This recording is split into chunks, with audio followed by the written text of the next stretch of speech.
Welcome to the Leo. Jaganmohan Reddy 5 ఏళ్ల పాలన చూసిన తర్వాత 5 ఏళ్ళు సాక్షిలో వచ్చినటువంటి అసత్య కథనాలు చూసిన తర్వాత ప్రజలకు కూడా విరక్తి వచ్చి మొన్న 24లో జరిగినటువంటి ఎన్నికల్లో జగన్మోహన్ రెడ్డికి ఒక తీర్పు ఇచ్చారు. ఎలాంటి తీర్పు అంటే ప్రతిపక్ష హోదా కూడా ఇవ్వకపోవడంతో పక్క రాష్ట్రానికే పరిమితం అయ్యేటువంటి తీర్పునైతే ప్రజలు ఇవ్వటం జరిగింది. సరే, బాగానే ఉంది. కానీ సాక్షిలో రాసే అసత్య కథనాలు మాత్రం మారాయా అంటే మారలేదు. అంటే సాధారణంగా ఎప్పుడైనా సరే మనం రియలైజ్ అవుతాం, ఓహో ప్రజలు మనం చేసే అసత్యాలను నమ్మట్లేదేమో, సో మన వాస్తవాలకు కొద్దిగా దగ్గరగా ఉండాలేమోనని చెప్పి ఎవరైనా రియలైజ్ అవుతారు. కానీ సాక్షి మాత్రం అలా అవ్వదు. ప్రజలు ఎలా అయినా సావనివ్వండి, గొర్రె అంటే ప్రజలు వాళ్ళ దృష్టిలో ప్రజలు గొర్రెలే కాబట్టి మేము ఏమి రాసినా నమ్ముతారు అనుకుంటారు, నమ్మరు. అలా మీరు 5 ఏళ్ల పాటు సాక్షిలో జగన్మోహన్ రెడ్డి రాముడు, జగన్మోహన్ రెడ్డి దేవుడు, జగన్మోహన్ రెడ్డి ధీరుడు, ప్రపంచంలోనే ఇలాంటి నేత లేడని చెప్పి మీరు కథనాలు రాసి జాకీలు పెట్టి లేపితే వచ్చిన సీట్లు 11. మీరు ఆ విషయాన్ని మర్చిపోతున్నారు. మళ్ళీ సాక్షిలో అసత్య కథనం.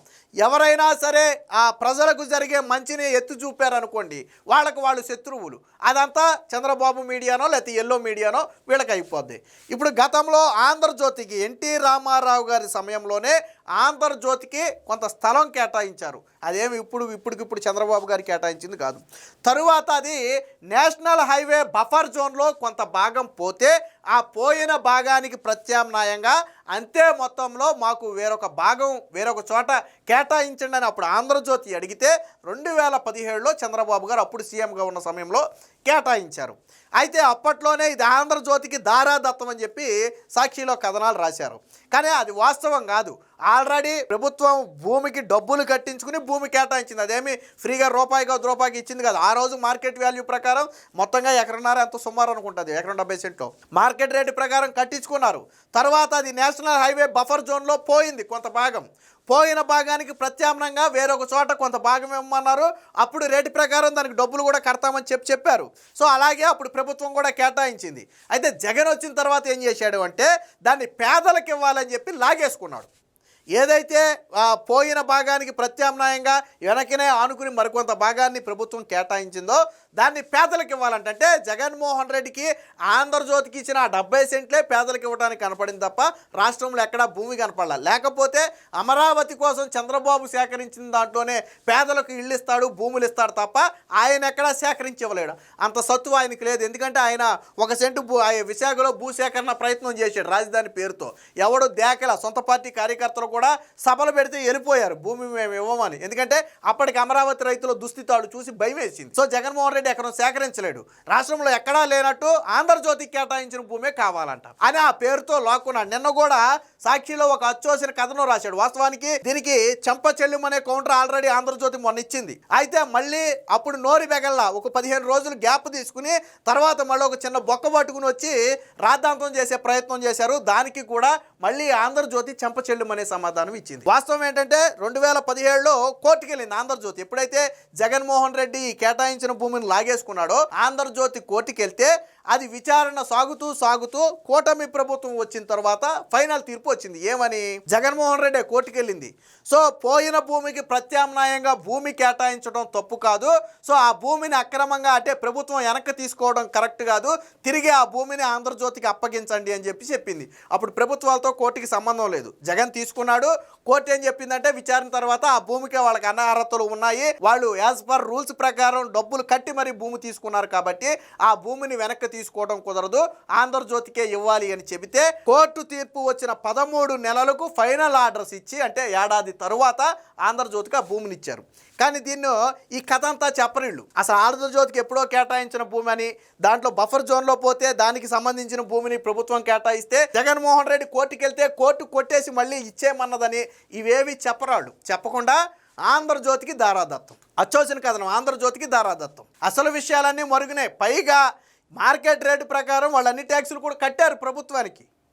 అప్పుడున్నటువంటి రేటు ప్రకారం కట్టి తీసుకున్నారు. అదేమి అప్పనంగా కూడా తీసుకోలే. కానీ ఇవన్నీ దాచిపెట్టి ఇప్పుడు జీవీఎంసీ ఆ అనుమతి లేకుండానే దాచి ఇచ్చేశారని చెప్పి జీవీఎంసీ అనుమతులే మార్చేశారని చెప్పి ఒక అచ్చోసిన ఆంబోతు కథనాన్ని ప్రదర్శించింది. దానికి కూడా వాళ్ళు చెంపచెల్లుమనేటట్టు జీవీఎంసీ అప్రూవల్తో సహా ఇతర ఆధారాలన్నీ కూడా మళ్ళీ ప్రచురించి ఒక వార్తని అంటే వాళ్ళు ప్రతిసారి బురద జల్లుతుంటే వీళ్ళు కడుక్కుంటూ ఉండాలి. సాక్షిది కానీ జగన్మోహన్ రెడ్డి కానీ నైజం ఒకటే, మనం ముందు బురద జల్లాలి, తర్వాత ఆడు తుడుచుకునే లోపు అది మొత్తం చుట్టూ తిరిగి వచ్చేది. ఫర్ ఎగ్జాంపుల్ గతంలో పింక్ డైమండ్ లేదు, కానీ బురద జల్లితే ఏమైంది, అది వైరల్గా మారింది. నిజమేనేమో అనుకున్నారు. తర్వాత జగన్ వచ్చిన తర్వాతే అసలు పింక్ డైమండ్ లేదని కోర్టుకు చెప్పాడు. కట్ చేస్తే కమ్మడి ఎస్పీలు అన్నాడు, కానీ అందులో ఉన్నది 6 కమ్మడి ఎస్పీలు, అంతకంటే 8 మంది రెడ్డి డిఎస్పీలు ఉన్నారు 32 మందిలో. అది తప్పుడు కథనమే. తర్వాత జగన్మోహన్ రెడ్డి హయాంలోనే అసెంబ్లీ సాక్షిగా అడిగిన ప్రశ్నకు సమాధానం ఇచ్చారు, మొత్తం కమ్మడి ఎస్పీలు కాదు అని. అలాగే కోడికత్తి డ్రామా మనకు తెలుసు. ఆ చివరికి అసలు కోడికత్తి డ్రామాలో అసలు నేరమే లేదని చెప్పి ఎన్ఐఏ ఇన్వెస్టిగేషన్ చేసినటువంటి నేషనల్ ఇన్వెస్టిగేషన్ ఏజెన్సీ చెప్తే జగన్ మాత్రం ఇది టీడీపీ నాయకులు కుట్ర అని చెప్పి ప్రచారం చేశాడు. వివేకానంద బాబాయిని చంపింది సొంత కుటుంబం వాళ్ళు, కాపాడింది జగన్మోహన్ రెడ్డిని. ఇప్పుడు సిబిఐ చెప్తే అప్పుడు చంద్రబాబు నాయుడు మీద నరాసుర రక్త చరిత్ర అని రాశాడు. అంటే జగన్మోహన్ రెడ్డి నైజం ఏంటంటే బురద చల్లటం. ఆ బురదను కడుక్కునే ప్రయత్నంలో ఇప్పుడు జల్లిన బురద వెంటనే పోద్దా, నేను కడుక్కోవాలంటే కొంచెం టైం పడుతుంది. ఈ టైంలో ఏంటంటే మొత్తం చుట్టూ తిరిగి వచ్చేది, ఇది మొత్తం ఏమవుద్ది, చుట్టూ తిరిగి వచ్చేది. సో జగన్మోహన్ రెడ్డి నైజం అదే. ఇక్కడ కూడా ఆంధ్రజ్యోతి మీద ముందు బురద జల్లేస్తే ఆడు కడుక్కోవడానికి సమయం పడుతుంది. ఇంతలో చంద్రబాబు నాయుడు ఆంధ్రజ్యోతికి కట్టబెట్టేసాడు. ఎందుకంటే ఇది చంద్రబాబు నాయుడు అనుకూల మీడియా అని అందరూ అనుకుంటారు కాబట్టి మనం ముందు బురద జల్లేద్దాం. ఇది జగన్మోహన్ రెడ్డి నైజం, భారతీరెడ్డి నైజం. వీళ్ళు పత్రికా విలువల గురించి మాట్లాడతారు. సో వార్త ఒకటి వచ్చింది, ఒకసారి చూద్దాం. కళ్ళున్న కొబ్బోది యాక్చి జగన్ రోత పత్రిక మరొక నీచ కథనం. భూ కేటాయింపు పునరుద్ధరణపై అక్షరాల వికారం. జీవీఎంసీ ఆమోదం లేదంటూ ఆంధ్రజ్యోతిపై అక్కసు. వాయిదాను తిరస్కరణగా వక్రీకరణ. తీర్మానాన్ని ఆమోదించిన చూడలేని గుడ్డితనం అని చెప్పి వాళ్ళు ఆంధ్రజ్యోతికి భూ కేటాయింపు పునరుద్ధరణపై జీవీఎంసీ కౌన్సిల్ తీర్మానంపై తహసీల్దార్కు జీవీఎంసీ జోనల్ కమిషనర్ పంపినటువంటి సమాచారం ఇది. వాయిదా వేసినట్లుగా జీవీఎంసీ పౌర బంధాల అధికారి పెట్టిన సందేశాన్ని తిరస్కరించినట్టుగా మార్చిన సాక్షి రోత పత్రిక. ఇది సాక్షిలో వచ్చినటువంటి కథనం ఇది. సో ఇక్కడ వాయిదా వేయడం అనేది అంటే గతంలో దీని మీద ఒక అబ్జెక్షన్ రైజ్ అయిన నేపథ్యంలో దీన్ని వాయిదా వేస్తున్నామని చెబితే సాక్షిలో మాత్రం తిరస్కరించినట్లు రాశాడు. చూడండి ఇక్కడ అజెండా 87వ అంశాన్ని మేయర్ తిరస్కరించినట్లుగా జీవీఎంసీ పిఆర్ఓ పంపిన మెసేజ్ అత్యవసర టేబుల్ అజెండా అని చెప్పి ఇక్కడ ఒక తప్పుడు కథనాన్ని సాక్షి ప్రచురించి. అంటే వాయిదాకి తిరస్కరణకు తేడా తెలియదు వీళ్ళకి. తిరస్కరణ అంటే పూర్తిగా దాన్ని అక్కడితో క్లోజ్ చేసేయటం, వాయిదా అంటే అది జరుగుతున్న నేపథ్యంలో కొంతకాలం దాన్ని హోల్డ్ చేయటం, అంటే ఏదైనా అబ్జెక్షన్స్ కావచ్చు ఇంకోటి కావచ్చు వచ్చిన నేపథ్యంలో. కానీ వాస్తవానికి జీవీఎంసీ ఆల్రెడీ దీని మీద ఒక తీర్మానం చేసింది, దానికి సంబంధించిన ప్రతే ఇది. సో ఇలాగ ఉంటుంది అనమాట. ఎంతసేపు బురద జల్లాలన్న ఆత్రం ఆరాటమే, అసలు నిజం ఏంటని తెలుసుకోదు, నిజాలు తెలిసినా చెప్పదు. యాక్చి అని జనం చేదరించుకుంటున్నా సాక్షి నైజం మాత్రం మారదు. ఆంధ్రజ్యోతికి భూ నజరానా అని జగన్ రోతపత్రికలో గత అక్షర విలాసం ప్రదర్శించిన సంగతి తెలిసిందే. అది చంద్రబాబు ఇచ్చిన నజరానా కాదని హైకోర్టు ఉత్తర్వుల ప్రకారం చట్టబద్ధంగా తీసుకున్న నిర్ణయమని ఆంధ్రజ్యోతి గత నెల 21న సవివరణమైన కథనం ప్రచురించింది. రోతపత్రిక రాసిన అబద్ధాలు, అచ్చోసిన అవాక్కులకు తేదీలు ఆధారాలతో సహా పాఠకుల ముందు పెట్టింది. దీంతో రోత పత్రిక నోరు పెగల్లేదు. తరువాత కొంతకాలం గ్యాప్ తీసుకుని మళ్ళీ ఈ ఆదివారం నాడు తన వికృత చేష్టను ప్రదర్శించింది. దానికి సంబంధించిన కంటిన్యూషన్ చూద్దాం. కళ్ళున్న కొబోది తరహాలో మరో పిచ్చి కథనాన్ని ప్రచురించింది. గ్రేటర్ విశాఖ మున్సిపల్ కమిషనర్ ఆమోదం లేకుండానే భూ కేటాయింపు జరిగిపోయిందని వాపోయింది. అది 1986లో అప్పటి ఎన్టీఆర్ ప్రభుత్వం ఆంధ్రజ్యోతికి కేటాయించిన భూమి. అయితే జాతీయ రహదారి కోసం అందులో భూమిని తీసుకున్నారు. ఏళ్ల తరబడి సాగిన ఉత్తర ప్రత్యుత్తరాలు, హైకోర్టు ఉత్తర్వుల తర్వాత అదే భూమికి ఆనుకుని వెనుక వైపు అంతే విస్తీర్ణంలో 2017లో ప్రభుత్వం భూమి కేటాయించింది. అది కూడా హక్కు పరిహారంగా ఇవ్వాల్సిన ఈ భూమికి మార్కెట్ ధర వసూలు చేసిందంటే 2017 ధర ప్రకారం ఎంతైతే ఉందో అంత కూడా వసూలు చేసింది ఆంధ్రజ్యోతి నుంచి. సో ఆ విషయం కూడా చాలా స్పష్టంగా ఉంది. అయితే ఆంధ్రజ్యోతిని వేధించడమే లక్ష్యంగా పెట్టుకున్న జగన్ తాను అధికారంలోకి రాగానే మొత్తం భూ కేటాయింపు రద్దు చేశాడు. హైకోర్టు ఆదేశాలను లెక్క చేయలేదు. చివరికి హైకోర్టు ఆదేశాల మేరకు ప్రస్తుతం ఆంధ్రజ్యోతికి భూ కేటాయింపులు పునరుద్ధరించింది. ఇది నజరానా అని ఏడుపుగొట్టు రాతలు రాసిన యాక్చి పత్రిక ఇప్పుడు జీవీఎంసీ ఆమోదం లేకుండా కేబినెట్ భూ కేటాయింపు జరిగినట్టుగా మళ్ళీ ఏడ్చింది. బేభత్సమైన శూలశోధన చేసి కొత్త విషయాన్ని వెలుగులోకి తెచ్చినట్టుగా బిల్డప్ ఇచ్చింది. ఇది అబద్ధపు బురద జల్లుడు యాక్చీ కథనమే. ఎందుకంటే భూ కేటాయింపు పునరుద్ధరణకు జీవీఎంసీ కౌన్సిల్ ఆమోదం ఉంది. ఇది అక్షరాల నిజం. 2025 ఆగస్టు 25న జీవీఎంసీ కౌన్సిల్ తీర్మానం 1097 చేసింది. ఇదే విషయాన్ని జీవీఎంసీ జోనల్ కమిషనర్ స్థానిక తహసీల్దార్కు అధికారికంగా కూడా తెలిపారు. కొన్ని అంశాలపై సభ్యులు అభ్యంతరాలు లేవనెప్పినప్పుడు వాటిపై స్పష్టత ఇవ్వలేని పరిస్థితి ఉంటే అజెండాలో సదరు అంశాన్ని వాయిదా వేయటం సహజం. ఆంధ్రజ్యోతి భూ కేటాయింపుల పునరుద్ధరణపై కూడా అదే జరిగింది. ఓ సభ్యుడు దీనిపై ప్రశ్నలు లేవనెత్తడంతో ఈ అంశాన్ని వాయిదా వేశారు. అజెండాలో ఈ అంశాన్ని వాయిదా వేయడం అనేది అంటూ జీవీఎంసీ పౌర సంబంధాల అధికారి చెప్పారంటూ సాక్షి ఆదివారం చిత్రాన్ని ప్రచురించింది. దాని కిందేమో తిరస్కరిస్తూ పిఆర్ఓ పంపిన మెసేజ్ అని రాసింది. వాయిదా వేయటానికి తిరస్కరించడానికి మధ్య తేడా కూడా తెలియని రోత పత్రికకు అధికారులు కోర్టు ఆదేశాలను చూపిస్తూ వాస్తవ పరిస్థితులు వివరించడంతో సభ్యులు వెనక్కి తగ్గారు. దీంతో సదరు తీర్మానాన్ని కౌన్సిల్ ఆమోదించిందంటే సరే, వాళ్ళు పెట్టిన అది కూడా తర్వాత అయిపోయింది ఆల్రెడీ. అప్పుడు వాయిదా వేశారు, ఎవరో అబ్జెక్షన్ లేపారు, దాన్ని తాత్కాలికంగా వాయిదా వేశారు. ఆ తర్వాత దాన్ని కూడా కోర్టు ఆదేశాలను ఆ వాస్తవ పరిస్థితులను వివరించడంతో ఎవరైతే అభ్యంతరం లేవనెత్తారో వాళ్ళే వెనక్కి తగ్గారు.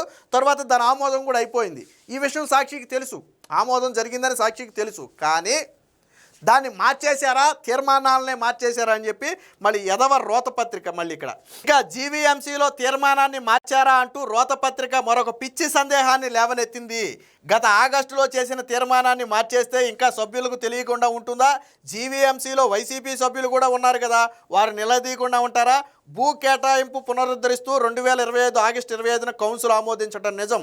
ఆ తర్వాత 4 నెలలకు కానీ దాని జీవో వెలువడలేదు. అధికార యంత్రాంగం ప్రతి దశలో ప్రతి చిన్న అంశాన్ని పరిశీలించి స్పష్టత తీసుకున్న తరువాతే ఫైలు కదిపింది. నిజానికి ఆ భూమి జీవీఎంసీది కూడా కాదు, కానీ స్థానిక సంస్థగా కౌన్సిల్లో తీర్మానం చేయడం లాంఛనప్రాయం. రెవెన్యూ హౌసింగ్ బోర్డు ఆమోదం, తరువాత క్యాబినెట్ ఆమోదించడమే కీలకం. 2024లో హైకోర్టు ఉత్తర్వులు ఇచ్చిన 13 నెలలకు కానీ తుది ఆదేశాలు విడువడలేదు. అయినా సరే బుల్లెట్ వేగంతో ఫైలు కదిలిందని జీవీఎంసీ ఆమోదం లేకుండానే ముందుకు వెళ్లారని చెప్పి సాక్షి ఒక అసత్య కథనాన్ని రాసింది. అంటే జగన్మోహన్ రెడ్డి సీఎంగా దిగిపోవడానికి 2-3 నెలలు భారతీరెడ్డికి 100 ఎకరాలు కేటాయించుకున్నారు చూశారా? అది తుఫాను వేగంతో ఫైలు కదపటం అంటే.